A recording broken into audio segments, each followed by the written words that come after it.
காளியம்மா சேர போறாங்கன்றது. காளியம்மா ஏற்கனவே நேர்காணல்கள் குடுத்துருக்காங்க. பல கட்சிகள்ல இருந்து பேசுனாங்க, ஆறுதல் சொன்னாங்க. அதுலலாம் எந்த சிக்கலும் இல்ல. சொல்லட்டும், பேசட்டும். அவ்வளவு அக்கறை இருந்தா அவங்க வந்து வேலை கூட செய்யட்டும்ன்றது தான் அண்ணனும் சொன்னாரு. போன வாட்டி தேர்தல்ல நிக்கும்போது ஏன் இவங்கலாம் வந்து வேலை செய்யல? இப்போ கேள்வி என்னன்னா, விஜய் கட்சிக்கு போறதா யாரு சொன்னாங்க? யாருமே சொல்லல.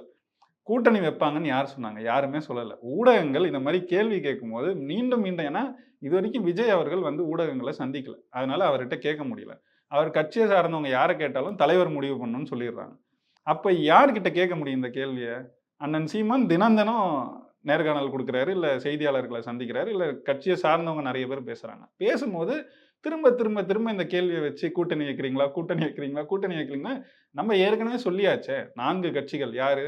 பாஜக, காங்கிரஸ், திமுக, அதிமுக. இவங்க 4 பேரோட கூட்டணி இல்ல. மற்ற யாரோட வேணும்னாலும் அவர்கள் எங்கள் கொள்கைகளை ஏற்றுக்கொண்டு வந்தால் வைப்போம்னு சொல்லியாச்சு.